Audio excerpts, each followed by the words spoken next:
world building in this book was... How many times am I gonna touch my hair in this video? Camera's dying, so let's go ahead and move on. Hi guys, welcome back to my channel. My name's Maddie if you're new here. I hope your day is going well. Today we are going to do a really interesting video. I'm very excited to do this, but also a little nervous, and that video is going to be my spoiler-free review for Carve the Mark by Veronica Roth. This book was sent to my store. I work for a bookstore. That's how we get advanced readers copies. So that is why I have this before the release date of this huge book. If you didn't know, Veronica Roth was the author of the Divergent series, which I did not read because I am not a dystopian fan, so I did not get around to reading them, unfortunately. But this book was sent to my store. I was actually pretty surprised that we got it.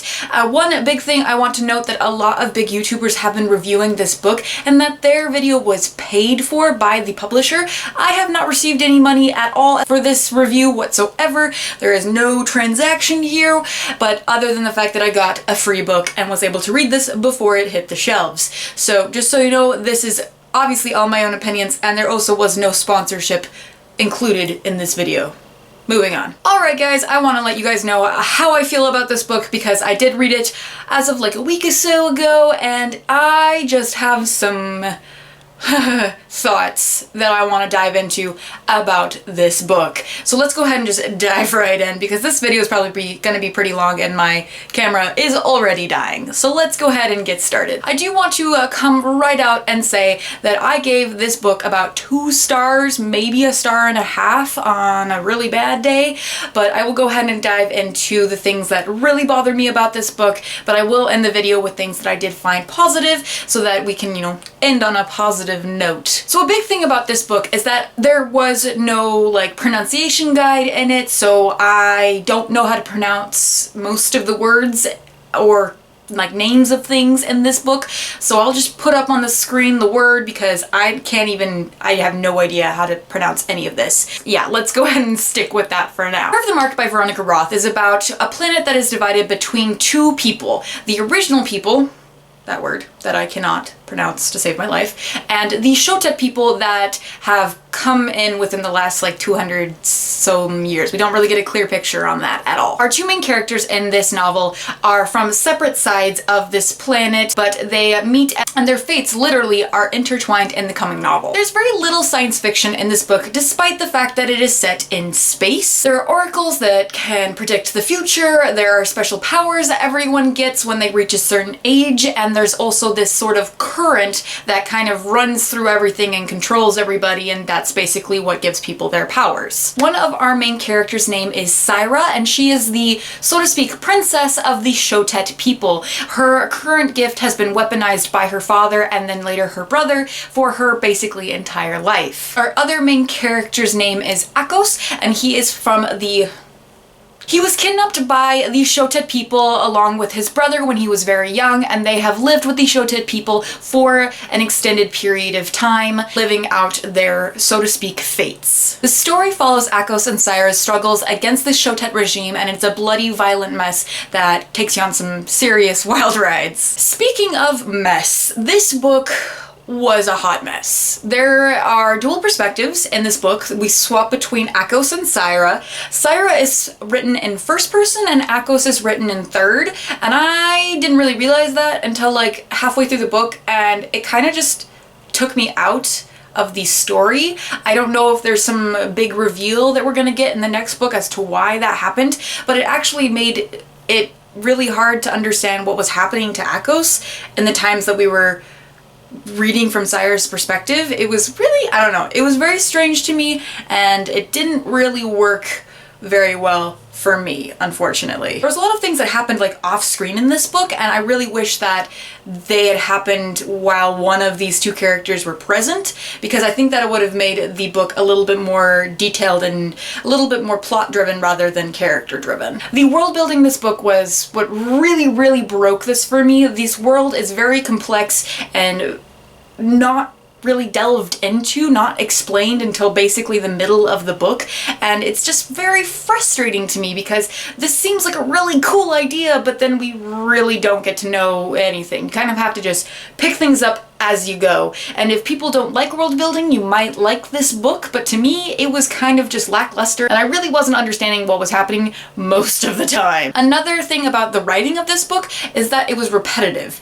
We would see something or have like a conversation happen, like, you know, like in one chapter, and then the next chapter, the conversation would be gone over again with like two different people.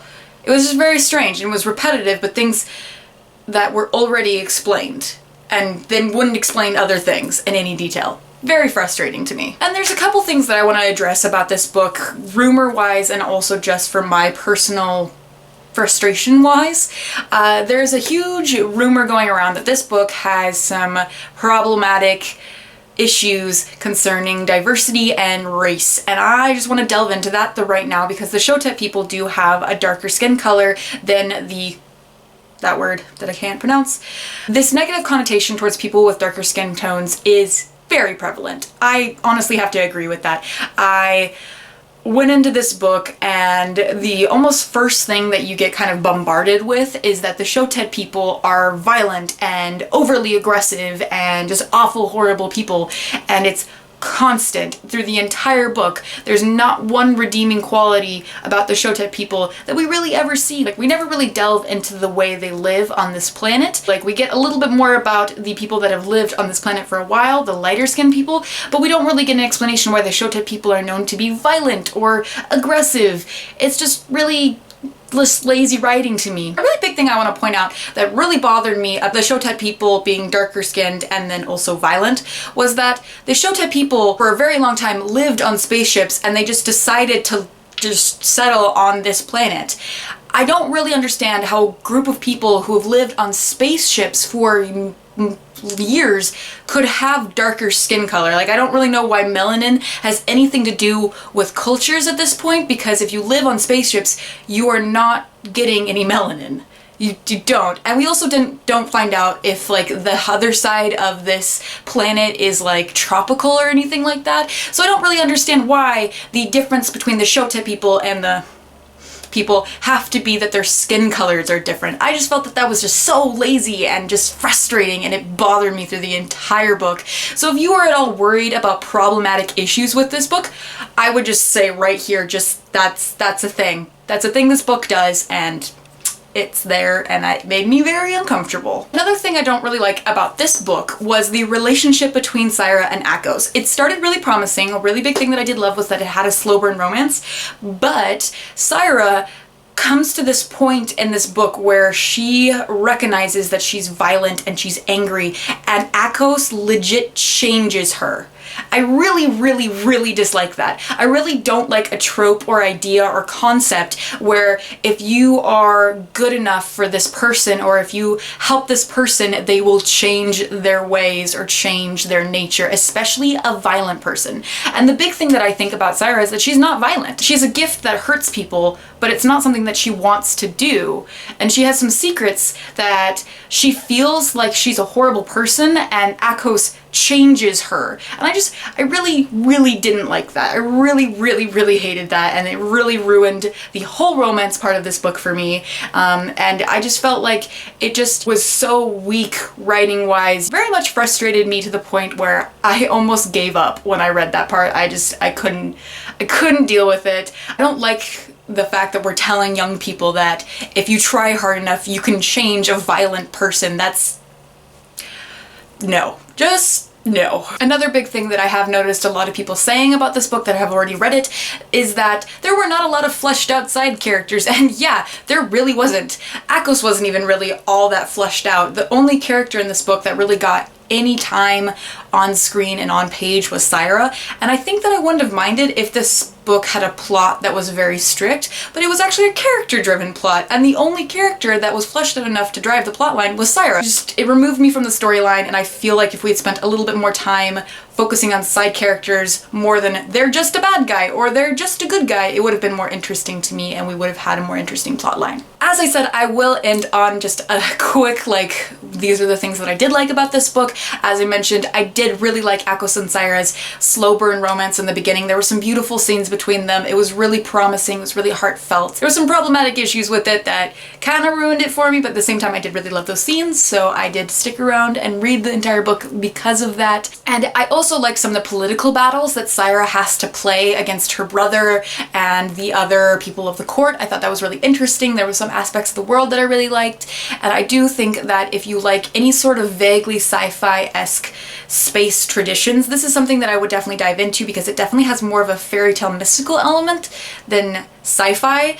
Other than that, the words being crazy hard to pronounce, the whole world is really cool and it has more of a fairy tale aspect to it than space. I honestly feel like I would have liked this book a lot better if it was just played out on one big fantasy world instead of in space, because it just made it really hard for me to believe some of the things specifically about race in this book. Bear in mind, these are all just my opinions. I don't want to discourage people from reading any of Veronica's work or anything like that. This is just what I took away from this book and what I felt was really just unfortunate writing. So if you are interested in reading this book, please let me know if you interpreted this book differently after you've read it, or if you have already read it, if you received an arc or anything like that. I just personally couldn't get behind it, and I'm glad that I read it, but at the same time, I really don't think I'll be reading any of Veronica's work after this. Alright guys, that wraps up this review. Like, subscribe, all the good stuff. Bye! The space. Rumors of the space.